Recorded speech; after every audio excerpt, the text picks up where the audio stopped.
What started as a single notice taped to a mailbox quickly became a pattern. Then a campaign. Then something that felt deliberate. After the first fine landed, the HOA's attention didn't fade the way common sense would suggest. It intensified. The property, quiet, unchanged for years, suddenly became a focal point of scrutiny. Every week brought a new violation. Some were laughably minor. Others felt fabricated. All of them carried escalating penalties.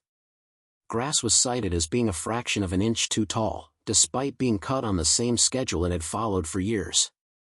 A storage shed that had existed long before the HOA itself was now labeled non-compliant.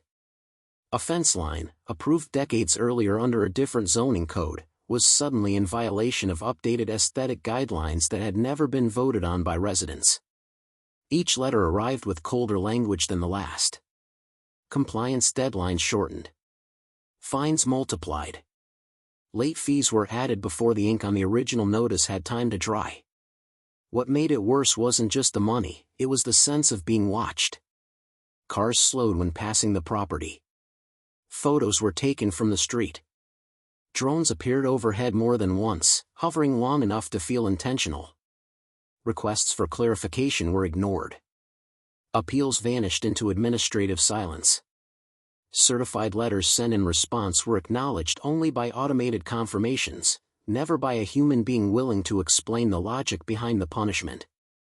The HOA board meetings, once dull community formalities, had transformed into closed-door sessions. Agendas were no longer shared publicly. Minutes were delayed or redacted. When records were requested, fees were imposed for processing, followed by vague denials citing privacy or internal policy. Meanwhile, the fines continued to compound. Within months, the total crossed 6 figures. At first, the assumption was that this was an aggressive push for compliance, a power trip fueled by a few overzealous board members. But the tone of the notices suggested something else. They referenced liens, foreclosure procedures, forced remediation at the owner's expense. The HOA wasn't just trying to correct violations. It was positioning itself for control. That realization changed everything. Legal counsel was consulted. Documents were pulled. Property records were reviewed. And that's when inconsistencies began to surface. The HOA's authority, as outlined in its governing documents, appeared solid on the surface. But buried beneath decades of amendments, annexations, and poorly recorded transfers was something strange. The land itself didn't align cleanly with the HOA's jurisdictional map. Boundaries overlapped in ways that shouldn't have been possible. Certain easements referenced in the HOA bylaws didn't exist in county records. Others pointed back to a master parcel that had never been fully subdivided. That master parcel had a name. And it matched the deed.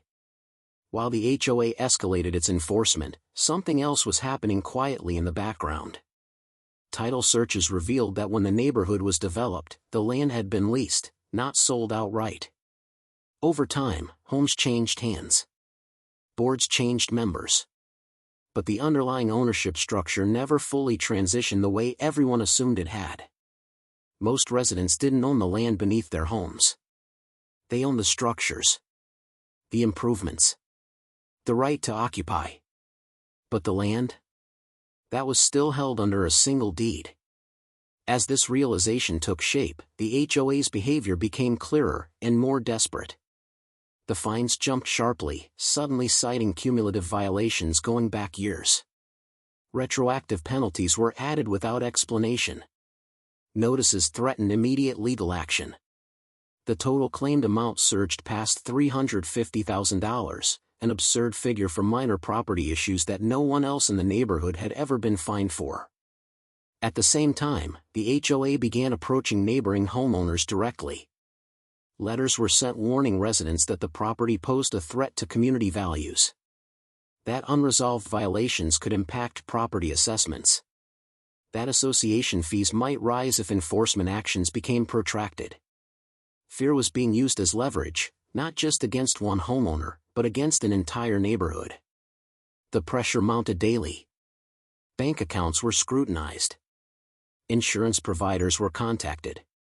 Vendors refused service after being warned of ongoing disputes. Even routine maintenance became difficult as contractors hesitated to work on a property allegedly facing imminent foreclosure.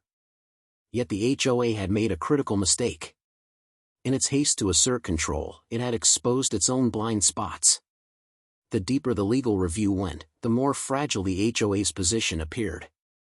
The board's authority relied on assumptions that had never been tested. Its enforcement power depended on land ownership it didn't actually have.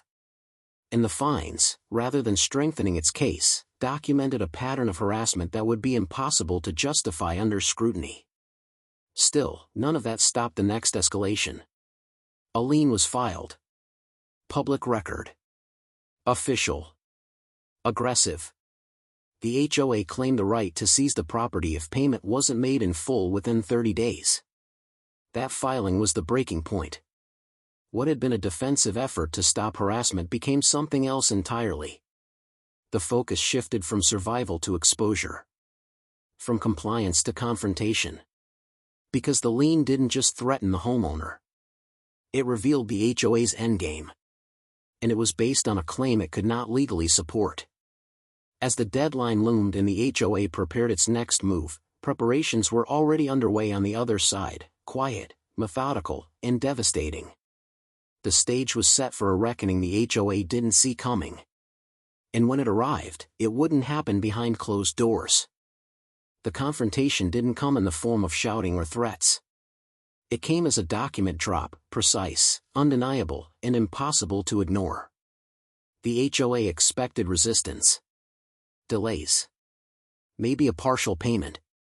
What it didn't expect was a legal filing that dismantled its authority in a single stroke. The response to the lien wasn't an appeal. It was a challenge to the HOA's very existence. Filed with the county, copied to every board member, and served to the association's legal counsel, the documents laid out the truth the HOA had spent years overlooking. The land beneath the neighborhood had never been transferred. The original development agreement had granted use rights, not ownership. Every home sat on leased land tied to a master parcel still held under one title. That title. The homeowners. Suddenly, the HOA's aggressive enforcement took on a different light. The fines. The threats. The lien. None of it had legal standing. The HOA had no authority to penalize a landowner it didn't control. Worse, by filing a lien, it had publicly asserted a false claim over property it didn't own. That crossed a line. What followed was swift and surgical. The lien was contested, not just as invalid, but as fraudulent. Evidence showed the HOA knowingly acted outside its jurisdiction. Board meeting minutes, internal emails, and enforcement patterns painted a picture of selective targeting designed to intimidate rather than regulate. The fallout was immediate. The county flagged the lien. Title insurers took notice. Lenders began asking questions the HOA couldn't answer. And then the most damaging revelation surfaced: every homeowner in the neighborhood technically owed ground rent. Not to the HOA. To the landowner. The power dynamic flipped overnight. What had been framed as a delinquent homeowner facing foreclosure was now revealed as a landlord watching tenants panic as they realized their assumptions about ownership were wrong. The HOA's authority evaporated under the weight of its own oversight. Board members scrambled. Emergency meetings were called. Legal counsel withdrew. Statements were issued, then retracted.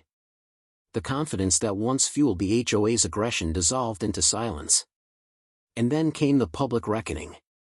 A formal notice was issued to every resident, outlining the land ownership structure in clear, undeniable terms.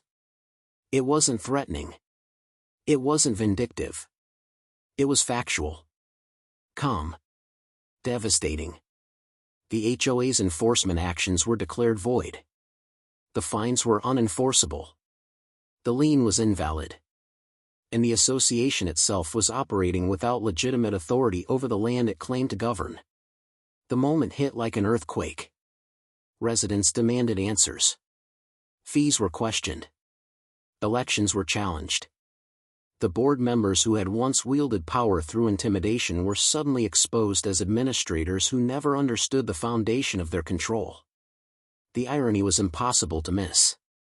An HOA that claimed to protect property values had nearly destroyed itself by failing to understand property ownership. As the dust settled, one truth became unavoidable. The fines were gone. The threats were empty. And the neighborhood, once unified by fear of enforcement, now faced a much larger question about who truly held power. Because the person the HOA tried to crush wasn't just a homeowner defending their rights. They were the one holding the deed to everything beneath their feet. And what happened next would determine the future of the entire neighborhood.